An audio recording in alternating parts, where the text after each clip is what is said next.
Fala pessoal do canal, Sr. aqui, sejam todos muito bem-vindos a mais um vídeo. E no vídeo de hoje trago para vocês a minha crítica honesta do filme chamado Extermínio. Um filme de 2002, cujo nome original se chama 28 Days Later. Que traduzindo literalmente para português seria 28 dias depois. E aí, por algum motivo, os brasileiros, o Brasil, decidiu traduzir para extermínio. Mas tudo bem, tudo bem. Faz sentido ali, porque realmente teve um extermínio de uma sociedade, vamos dizer assim, mas eu acho que o título original é mais coerente com o filme. Por quê? O filme se passa 28 dias depois do início do apocalipse zumbi, do início do compartilhamento da infecção, do vírus. E este filme ele começa de uma maneira surpreendente até, né? Porque geralmente filmes de zumbi, séries de zumbi, não explicam como o vírus foi feito, como de fato ocorreu o vírus, ou pelo menos quando explicam não é no começo do filme. Aqui é diferente de tudo isso. Aqui na primeira cena do filme, nós já sabemos de onde está vindo o vírus, que é dos macacos, e como ele começou a ser compartilhado. E além dessa explicação que eu gosto, eu também gosto da ironia que o diretor coloca aqui nesse filme, de que as pessoas boas, os bons samaritanos que estavam indo lá para salvar os animais que eram testados, né, com remédio, com vírus, para ver como que eles reagiam e tal. Essas pessoas boas, esses bons samaritanos que causaram o apocalipse zumbi. Porque eles foram num laboratório que realizava esses testes com os macacos e eles foram soltar os macacos. Só que tem um cientista lá, como que eu posso dizer, um técnico ali que fazia esses experimentos, ele fala para esses bons samaritanos, né? Eles falam assim, ó, esses macacos aqui, eles estão com raiva, né? O vírus da raiva, que é transmitido por, provavelmente não é uma raiva comum, né? Porque animal que tem raiva morde a outra pessoa, a pessoa não vai virar um zumbi, né? Mas devia ser uma raiva modificada ali e tal. E ele explicou, ó, é compartilhado por saliva, por sangue. Então na mordida ali, ele vai passar saliva no sangue. Enfim, você vai se infectar. É melhor não soltar esses macacos, não, deixa eles aí, porque a gente ainda não tem a cura e tal. Mas não, esses bons samaritanos soltam os macacos, são infectados, e aí começa o vírus. E aí passam-se 28 dias e nós conhecemos o protagonista. E aqui o protagonista, ele é. O começo dele, a introdução dele é muito parecido com a introdução do Rick Grimes, de The Walking Dead, que é, os dois acordam, o protagonista se chama Jim, né? Os dois acordam de um coma, numa sociedade totalmente pós-apocalíptica. Então tá ali o Jim acordando, tentando entender o que tá acontecendo, ele não vê ninguém no hospital, não vê ninguém nas ruas, vê um monte de dinheiro jogado no chão, um monte de latinha de refrigerante, ele vai pegando dinheiro, vai pegando as latinhas e tal, até o momento que ele chega na igreja e ele conhece os primeiros infectados, e aí ele sai correndo e ele é salvo por outros dois personagens que tem a função no filme de explicar para o protagonista e, por consequência, para a gente que está assistindo, como esse universo funciona. O que aconteceu com os militares, o que aconteceu com as pessoas, como que funciona a infecção em si, né? Que em 20, 30 segundos você já se torna um zumbi. Então é uma infecção muito rápida, não é algo de horas como em The Walking Dead, que a pessoa fica infectada, aí ela fica com febre, aí ela morre e aí ela volta zumbificada. Aqui não, aqui você é mordido, ou cai um sangue na sua boca, no seu olho, pelo nariz, pela orelha, você já, em 30 segundos, você já virou zumbi. Então, esses dois personagens têm a função de explicar ao protagonista isso. E como eu disse, pra gente também. E um desses dois personagens que o protagonista conhece é a Selina. Eu não lembro o nome do outro protagonista, tá? E a Selina é uma personagem fundamental para esse filme, porque ela, além da explicação, além de ter a função de explicar as coisas pro protagonista, ela também mostra pro protagonista e pra gente o quão cruel esse mundo é. Porque ela tem uma amizade ali com outro cara, que salva o protagonista, e a partir do momento que esse outro personagem ele é infectado, a Selina pega o facão e bagaça ele sem pensar duas vezes. E aí o protagonista fica pensando, pô, se ela fez isso com um cara que ela já conhecia, que ela tinha uma amizade, imagina o que ela vai fazer comigo se eu for infectado ou se eu estiver atrasando ela. Ela vai me sacrificar sem pensar duas vezes. E a Selina é sim uma personagem muito egoísta. E o protagonista vai quebrando esse egoísmo dela conforme eles vão criando uma amizade, uma intimidade, até um romance ali no decorrer do filme, né? Então, tudo que esse filme apresenta pra gente é com um motivo por trás, nada é à toa. Então, nós tivemos ali o começo do filme, ó, foi assim que o vírus começou. Aí depois, olha, protagonista, é assim que o universo funciona, é assim que o vírus acontece. E aí vamos para uma outra etapa, que é quando o protagonista e a Selina conhecem o Frank e a sua filha Hannah. E aí, cara, começa a parte mais... talvez a parte mais tranquila do filme, a parte mais amorosa, a parte mais gostosinha de se assistir. Por quê? A partir do momento que o protagonista e a Selina conhecem o Frank e sua filha, eles meio que criam ali um clima de família, né? Porque, pô, são pouquíssimas pessoas vivas nesse universo. São pessoas boas que eles conhecem, né? O Frank é um pai muito bom, a Hannah é uma menina muito boa. Então, eles criam aí, de fato, um clima de família mesmo, sabe? Tipo, vamos se proteger, vamos cuidar uns aos outros. E eles compartilham uma missão muito clara, muito específica do filme, que é o Frank, que é esse personagem novo, que tem essa filha, né? Ele tinha um rádio ali, e nesse rádio tinha uma transmissão dos militares, falando, ó, tem uma zona segura em Manchester. Esse filme se passa na Inglaterra, né? Então, Manchester é uma cidade da Inglaterra. Temos uma zona segura aqui. Podem vir que a gente cuida de vocês. Tem comida, tem segurança, tem tudo. Então, todos esses personagens do filme têm a missão de chegar em Manchester. E aí começa a dinâmica de família, eles dormindo junto, o Jim ali tendo problema pra dormir, aí ele toma um remedinho, dorme, aí o Frank vai falar com ele, ó, você teve um pesadelo, você tá bem e tal. Aí o Jim fala, obrigado, pai, tipo, sabe, já dando a entender que, pô, ele vê o Frank como uma figura paterna. Então, cara, é muito bacana, eles criam uma amizade muito forte, ali começa o início de um romance entre o Jim e a Selina, e você se apega a esses personagens, e o filme sabe muito bem fazer isso, tá?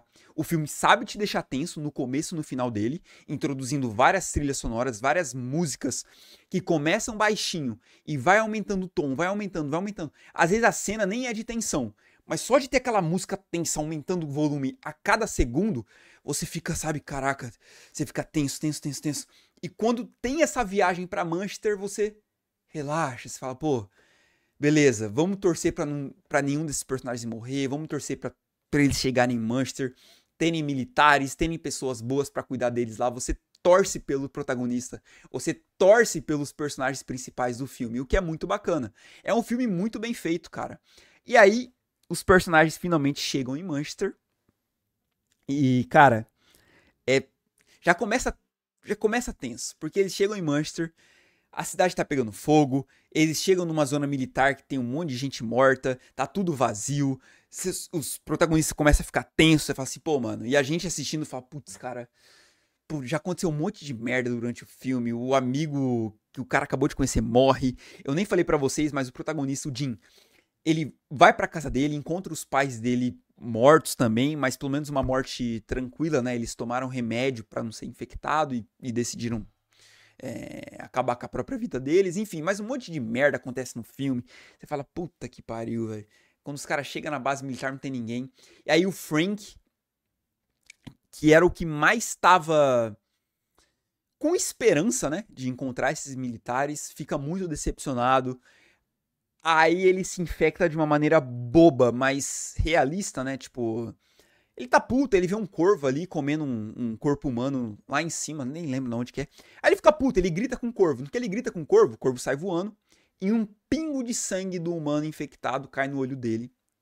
Como eu disse, em 30 segundos ele já se infecta. E aí ele vai atacar, se eu não me engano, a Hannah ou o Jim, um dos dois, ele vai atacar. Antes que o Jim possa se proteger, algum militar que estava camuflado atira no Frank e aí eles conhecem os militares, né? Então, outra ironia que o diretor gosta de ironia e muito bem feita, né? De tipo, o personagem que mais estava esperançoso para encontrar os militares é o único que não encontrou. Ele morreu antes do Jim, da Selina e da Hannah de fato encontrarem e irem até os militares, né? Então aí chegam os militares, falam com ele, ó, a gente tem uma zona segura, mas não é aqui, né? Aqui, como vocês estão vendo, já lascou tudo.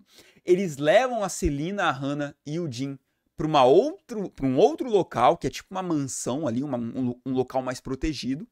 E eles, se eu não me engano, eles estão em 9 ou 8 militares, todos homens, e nenhum civil. Aí você já estranha. Eu já olhei pra minha namorada, ela olhou pra mim e falou: putz, eles estão fazendo essa transmissão por rádio e não tem nenhum civil ali dentro. Você já fica meio com o pezinho meio atrás, mas tudo bem. Eles se apresentam ali, eles dão comida para os personagens principais, você começa a sentir que ali é um local seguro, porque tem uma invasão de infectados, só que os militares plantaram várias minas, várias coisas com som, que quando o infectado entra na zona ali segura, ativa um alarme, eles saem, e eles têm várias armas, eles matam todos os infectados, então você se sente seguro ali. Tem um jantar também, eu ia comentar uma outra coisa, mas vou falar primeiro do jantar, que eu acho muito inteligente o que o diretor fez ali, o roteirista também, né? Que os militares ali, eles têm um capitão, eles têm um general, um major, né? Que é o fodão. Eu tenho até anotei o nome dele aqui pra mim não esquecer, que é o Sargento Farrell. Sargento Farrell. Ele, não é o Sargento Farrell, não. É Major Henry. Ele tem um diálogo ali muito bem escrito, na minha opinião, que ele fala assim, ó, antes do apocalipse, o mundo que eu conhecia eram humanos matando humanos. E agora, no Apocalipse, pra mim continua sendo a mesma coisa. Humanos matando humanos. E a pegada final do filme é exatamente isso que o Major falou. Por quê? Tem uma cena, cara, muito bem interpretada pelo Cillian Murphy e pelo ator que faz o Major, né? O Christopher Eccleston. Que é ele chegando no Cillian Murphy, né? No Jim. E sendo bem honesto com ele. Falou assim, ó, cara, eu prometi mulheres pros meus soldados. E aí o Jim já fica tipo... olhando meio assim, pô. Aí o Major continua, né? Cara, estamos no apocalipse, o mundo tá acabando. Esses soldados aqui, um dia eu encontrei um deles apontando a arma pra própria cabeça, tipo, dando a entender que ia se matar. Então, eu tinha que prometer algo pra eles continuarem com a esperança, com vontade de viver. E eu prometi mulheres. Então, eu fiz a transmissão ali no rádio. E você chegou aqui com 2 mulheres, né? E agora... elas são deles, é meio isso que ele fala. E aí o Jim fica louco, o Jim corre pra tentar salvar a Hannah e a Selina. Os militares pegam ele, apagam ele, só um militar fica do lado dele, tenta ajudar ele, fala assim, não, pô, vocês não vão fazer isso com as meninas, né? Não faz nem sentido, vocês vão abusar delas. Só que aí os dois são capturados, tanto o Jim quanto esse militar, e eles são levados pra fora da mansão, ali no meio do mato, e essa parte é uma referência, uma pitadinha ali que eu acho que talvez nem todo mundo pegou, que é... eles matam um dos militares, o Jim consegue escapar, ele é bem esperto, ele se joga num mar de corpos de mortos, fingindo que tá morto, os outros 2 militares que era pra matar ele começam a procurar ele, beleza. Só que o que eu achei que o diretor colocou ali, que pouca gente reparou, é que tinha literalmente um mar de pessoas mortas ali no meio do mato, dando a entender que outros civis já escutaram essa transmissão de rádio, já chegaram até esses militares, eles pegaram, mataram e jogaram ali. Eu não lembro se tinha corpos de mulheres ali, tá? Mas se tivesse também, provavelmente os militares abusaram delas, mataram elas e jogaram ali. Porque se você começa a acumular civis ali dentro, a comida não é infinita. Então você vai ter mais gente para alimentar, você vai ter mais gente para cuidar. Então eu imagino que chegaram civis, eles fizeram o que eles acharam que tinha que fazer e sacrificaram. E aí o Jim consegue sobreviver, e aí o filme começa por uma outra pegada, uma pegada mais ação. Olha o tanto de coisa que esse filme apresenta pra gente, e tudo muito bem feito, tudo bem filmado, tudo bem scriptado, né, com o roteiro muito bem, o script, o roteiro muito afinado, cara, tudo muito crível. E aí o Jim, cara, ele ativa o modo Rambo, assim, ele ativa o modo, pô, tenho que matar todos esses militares antes deles abusarem da Selena e da Hannah. E aí é a missão dele, a missão do protagonista no filme. Ele consegue de maneira inteligente, ele mata um dos militares, ele atrai os infectados através do alarme para um outro local. Depois, eu nem mencionei isso, mas tinha um infectado dentro da mansão que eles mantinham vivo para estudar, para entender quanto tempo o infectado morre de fome, né? Porque por mais que o ser ali é um infectado, por trás do infectado tem um ser humano. Para o órgão funcionar, para tudo funcionar, ele tem que se alimentar. Então, quantos dias um infectado consegue sobreviver sem comer carne humana, sabe? Então, eles estavam fazendo testes. O Jim solta esse infectado para dentro da mansão, e aí começa a putaria, começa a ação, começa... Cara, enfim, vira uma putaria do cacete. E aí ele consegue salvar a Hannah e a Selina antes delas serem abusadas. E aí vamos eles partem pro final do filme, eles conseguem fugir, enfim. E eu acabei nem... É muita coisa esse filme, tem muita coisa. Lembra que eu falei que teve um militar que ficou do lado do Jim? Antes deles serem levados pra morte, esse militar conversa com o Jim, e também pode ser algo que eu acho que pode ter passado despercebido por várias pessoas, que ele fala assim pro Jim, ó, nós estamos na Inglaterra. A Inglaterra faz parte do Reino Unido, é óbvio que ele não fala com essas palavras, tá? Mas a Inglaterra faz parte do Reino Unido, que são ilhas, entre aspas, né, em conjunto. Em volta dessas ilhas é o oceano. Então, se a infecção começou aqui, e os infectados... De novo, ele não falou com essas palavras, tá? É minha interpretação baseada no que nesse personagem falou. Se os infectados se transformam, né, em 20 segundos, não tem como você passar essa infecção para outros países. Como é que o infectado em 20 segundos vai entrar na fila do avião, pegar um avião e infectar outra pessoa em outro país, sabe? É praticamente impossível. Então, esse personagem, ele acredita que todos os outros países deixaram eles de quarentena. Tipo, deixa eles se matarem aí, depois a gente vê o que faz. E faz sentido com o final do filme. Porque quando o Jim, ele tá pra morrer ali, ele olha pra cima e vê um avião. Se tem um avião, tem pessoas humanas ali, não infectadas, dirigindo. De outros países, pilotando o avião. Então, dando a entender que a teoria desse militar que estava conversando com ele faz sentido. Outros países talvez estão tendo uma vida totalmente normal, continuando a vida pacífica e tal, e vocês aí na Inglaterra estão se lascando. Dando uma premissa para o filme 2, né? Porque, pra quem não sabe, essa franquia tem 3 filmes. Extermínio 1, 2 e 3. Ou em inglês, 28 dias depois, 28 semanas depois, e o filme mais recente, que é desse ano, 28 anos depois. Enfim, vamos para o final do filme. Tá o Jim, a Selene e a Hannah, todos saudáveis ali, bem, convivendo no apocalipse. E eles começam a escutar um avião, que a Hannah avisa eles, na verdade, né? Ó, tá vindo um avião e tal, não sei o quê. Eles pegam e escrevem na grama ali, né, com panos bem grande, né? Hello, que é olá em inglês. Para que o avião, quando estiver passando, vê o olá e vê, pô, tem seres humanos vivos ali na Inglaterra. É claro que não tem como saber se os outros países, mesmo sabendo que tem humanos na Inglaterra, vão querer salvar eles. Não tem como saber. Mas os protagonistas estão fazendo a parte deles. Ó, nos salve, por favor.